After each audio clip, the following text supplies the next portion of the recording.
Hi guys, and welcome back to a brand new episode of Ringside Recap. I am your host, Naja the Ninja, and let's get started with Friday Night Smackdown.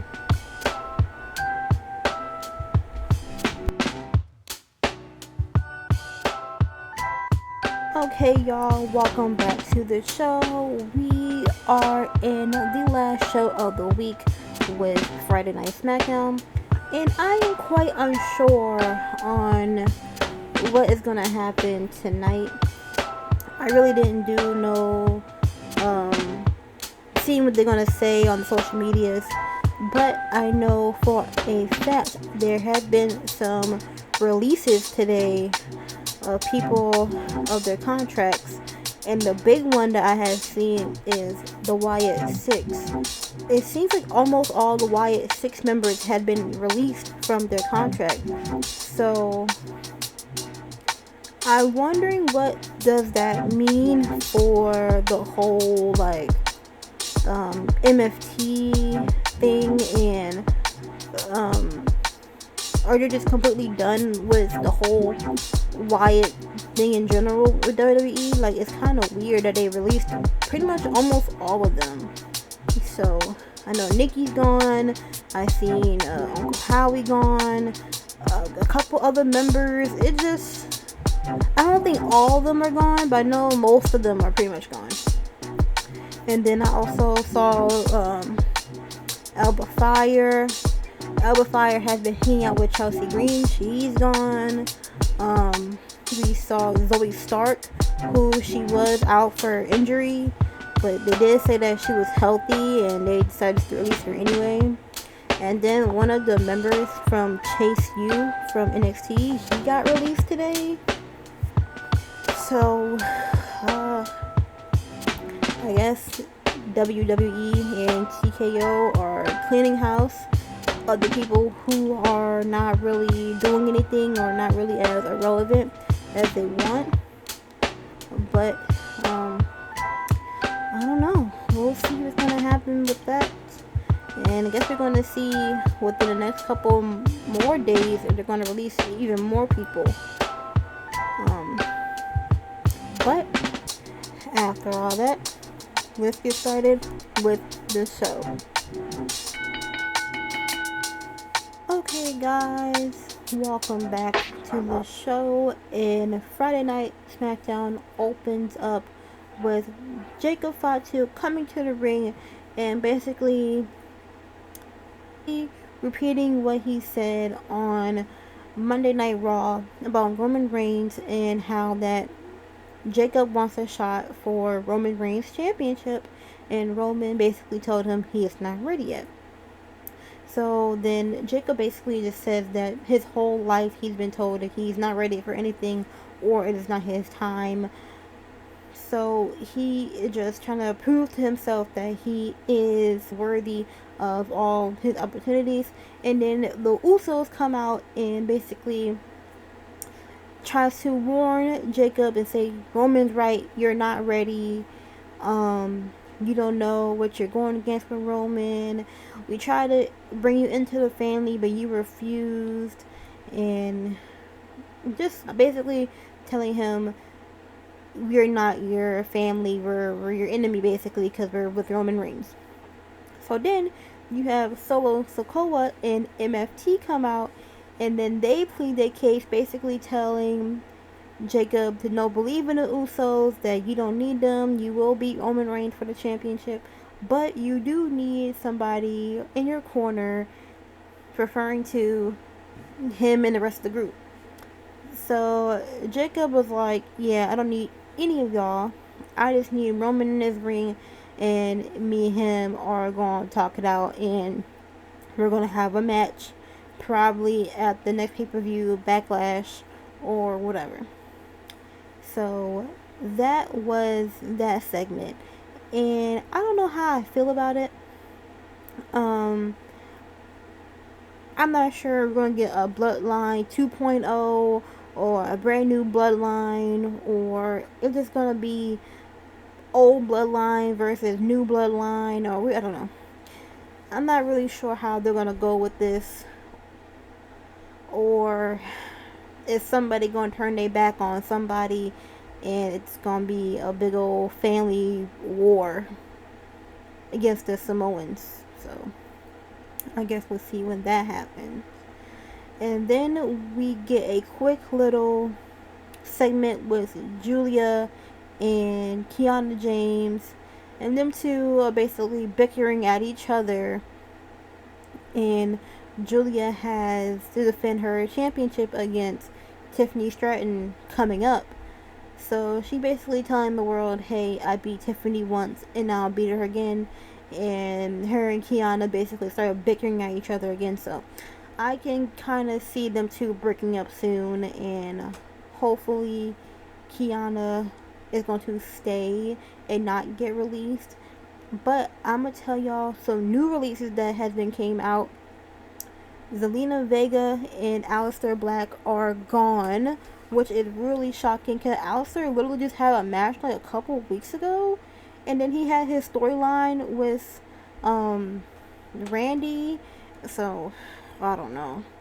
And then we also had the Motor Machine Guns. They're also out of WWE. They got released.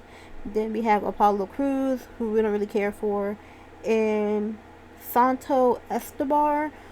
We haven't really seen much of either of them, so I don't think there are any really hard releases compared to Zelina and Aleister. But yeah, that has been the latest releases I've seen. But I will keep you updated with the show and if I see any more releases going on today. So y'all, the first match of the night, we had Tiffany Stratton versus Julia for the Women's United States Championship. And this match was a good match. It was a great open match for the women. I really enjoyed the match. I thought at first that the match was a little slow, a little boring, but then by the middle and the end, it really picked up. And Julia did not come alone. She did have Kiana James, and she tried to get involved, but it backfired on both of them. And Tiffany Stratton ended up doing her prettiest moonsault and won the match. So now Tiffany Stratton is the new Women's United States Champion. So I am very happy for this because now I can definitely see her versus Chelsea Green when she is healthy, for her and Chelsea to go at it for that championship. So it's gonna be great. I just know it's gonna be Chelsea because Tiffany and Chelsea had this backstage beef when Chelsea was in the wheelchair. So I am definitely ready for that. So then we get a quick little promo with The Miz and Danhausen. And basically, Danhausen somehow snuck inside The Miz's house and was just terrorizing The Miz in his house. And somehow Danhausen ending up in Miz's pool, and Miz was yelling at him to get out the pool. And Miz tried to chase after Danhausen, and he fell in the pool. So I guess the whole day we're going to see Miz and Danhausen just doing shenanigans. So y'all, we get a quick little segment with the women champions, Brie Bella and Paige, and they both just express how happy they are that they won the championships at WrestleMania, and basically giving Nikki, thank you sister, whatever. So it's just them two just say, welcome back, or I'm so happy to be back, and and it was just that.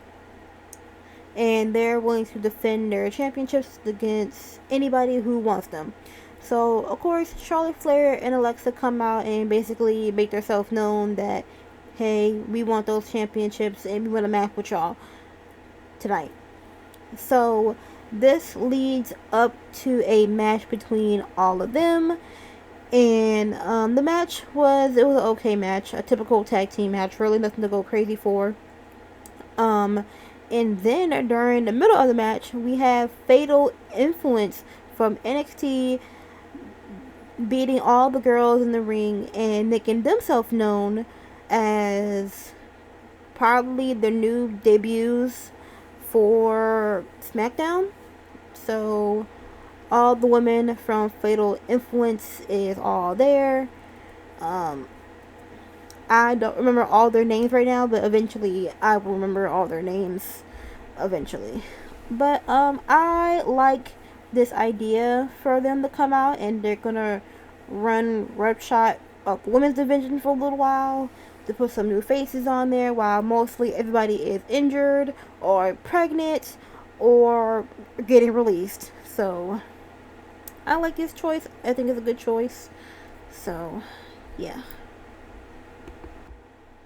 So y'all, we get a quick little Cody promo, and it's just him saying that he is the winner of WrestleMania, no matter if he looked like he got beaten and bruised, no matter if he walks down the side aisle or loser's lane, whatever he's calling it for wrestlers that lose, or if he is down and out, one against everybody, and if he gets punched in the head by Randy, if he gets chewed out by Sami Zayn and Pat McAfee, no matter who it is, who it can be, he is always going to be the champion, and he's always going to be the champion of Friday Night SmackDown, and just proving to the world that he is easy to find but hard to beat. And it's just him being very defiant and just saying that, hey, I'm the head man in charge, no matter who it is, who they may come from, Raw, NXT, here on SmackDown, that he is going to be the main dog to beat. So, that was it with him. I don't think we really needed this promo for him. I don't know what is his message. I mean, well, I know the message, but I don't know why did we need to know that, like we don't already know. But I guess it's just to waste our time and get the fans hyped up for the next segment. So yeah, that was Cody Rhodes, and I mean, I think we didn't really need this, but I don't know. So next we get a quick little Solo Sokoa MFT moment. And it's just Solo telling the rest of the crew where we need to work hard to get the tag team championships back and do whatever you gotta do to get them back. So yeah, that was it with that. Really nothing to talk about there. So y'all, the next match of the night, we have MFT and Damian Priest and R-Truth for the men's tag team championships. And I'm not gonna lie, this match was kind of boring to me. I really didn't care for it. This has been like, I don't know, this is the second time they go against each other, third time going against each other. I didn't really care for this match.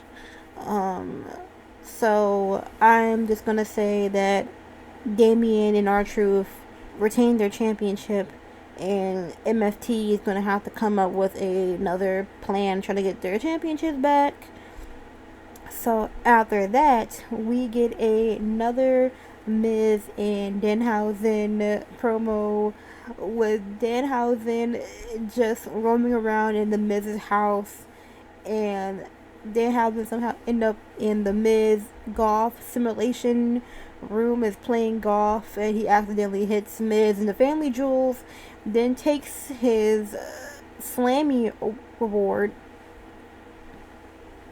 and ends up breaking it, and then walks away around the Miz's house, and the Miz is like, you know what, I got something for you. So as Danhausen was walking out the house, he ends up bumping into the Miz's wife, Maurice, and as them two was talking, the Miz ended up dumping maybe like cocoa powder or dirt or something on Maurice, and he was trying to do it to Danhausen, then Danhausen rolled away on the Mrs. Bike.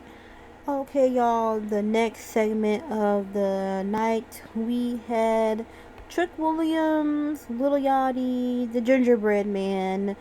Trick Williams just had a celebration in the ring, just loading himself and saying that he's a new champion. And last week he beat Sami Zayn, and that's it. Just golding himself, and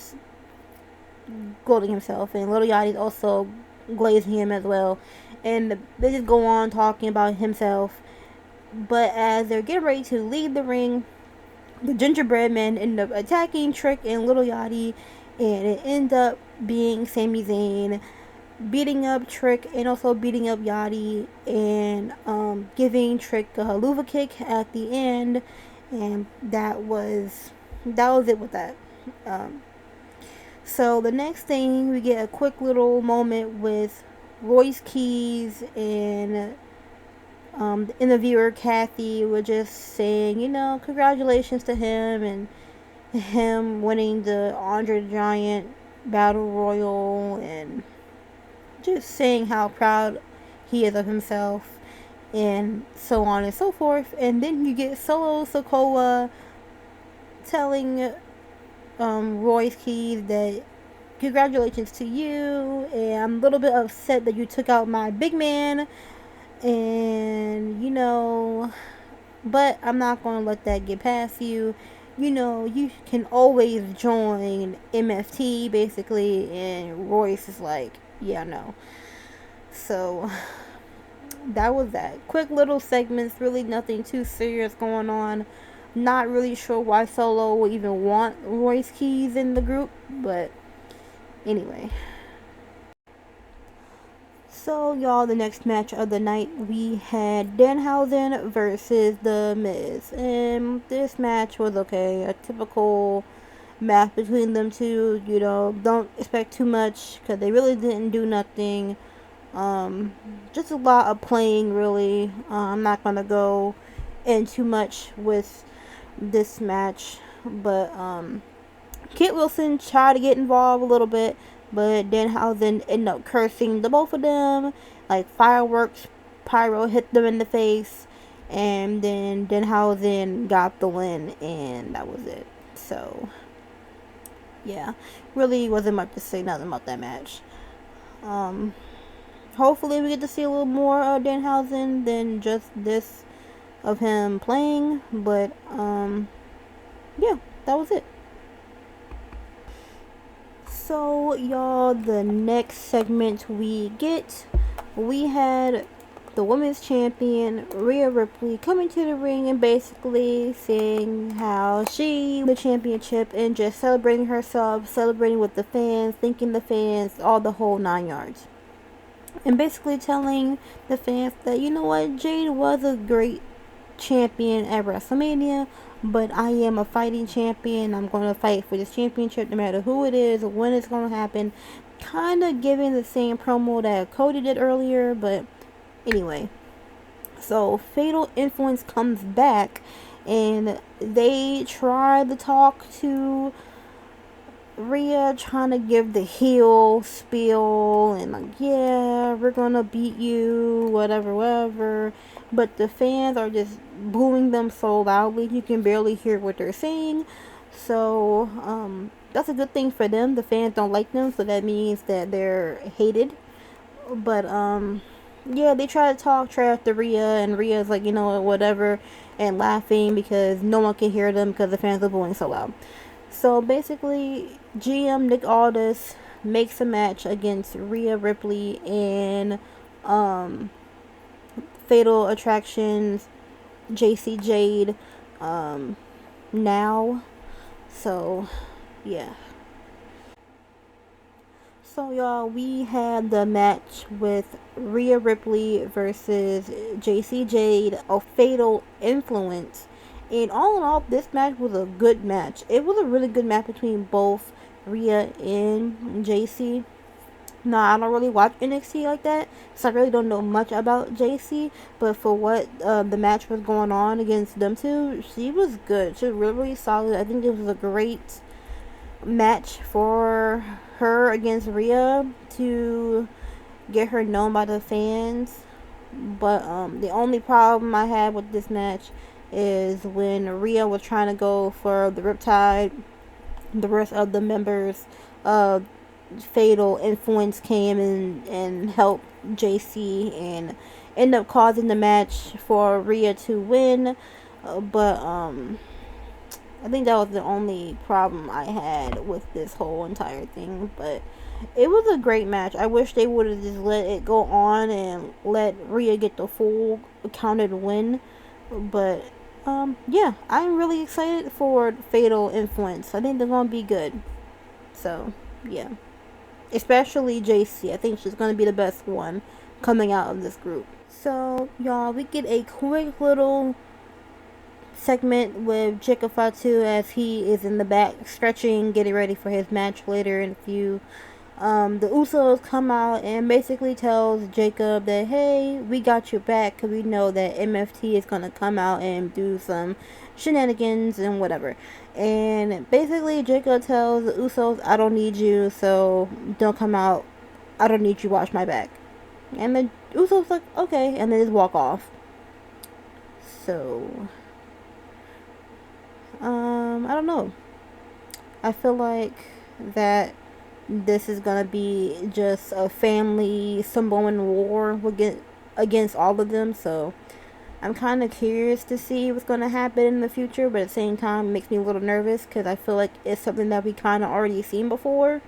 But I want to hear what y'all thoughts about it. I want to hear what y'all think about this, the whole show in general. And yeah, let me know in the comments. The last match of the night, we had Jacob Fatu versus Solo Sikoa. And this match was a good match. Great match between both men. A lot of good back and forth. I actually like when Solo is more a singles competitor versus him in the group. I know I've voiced this before. I think he will be much better as a singles competitor than a group member. But anyway, great match between them. Of course, MFT got involved and tried to stop Jacob Fatu for winning the match, but it all failed. Jacob still pulled through and won anyway. So then at the match, the rest of the MFT members jumped Jacob, and the Usos was actually watching from the ramp, so they slowly creeped themselves onto the actual ring. But like I said, Jacob ended up stopping that and basically beating all the men in the ring, and also giving one of the MFT members a splash off the announce table. So and that was the end of the show. So I'm gonna give this Friday night, I'm gonna give it a good 7. It was pretty good. It had some decent matches. Do I think it could be better? Always. There's always room for improvement. Sometimes I do miss that they're only 2 hours instead of 3, because sometimes I feel like around that second hour mark they're just like doing random things to waste time. But that is just me. But my favorite match of the night, I am gonna honestly say, I'm gonna say the first match between Tiffany and Julia. I really like that match. And then I'm gonna honestly put JC's and Rhea's match second. The woman honestly pulled it off for this night. I feel like the woman really stepped it up this week for Friday Night Smackdown, and I am very happy to see the new NXT people that's coming next Friday. Then we got Ricky Saints coming next Friday. I know Blake Monroe's coming soon as well on Fridays. They didn't give a date for her, but she's coming soon. So we're going to see some new faces because we lost a lot of people during these releases this today. Someone's saying that Kyrie has been released. They're not 100% on that if it's true or not, so I don't know. But we lost a lot of big names. We lost a lot of NXT people. We lost a lot of some people on the Evolve and LFG. I think that's what they're calling their other little thing they got over there. But yeah, these releases have been really shocking. So I definitely gonna see all through the weekend or who else they decide to release. And hopefully we don't lose any more good names. And hopefully these new NXT superstars can pick up the weight. But that is the show. I want to thank you for hanging out with me today. And I hope y'all like, subscribe, share, all that good stuff. And I think that's all. I think that's all I want to share today.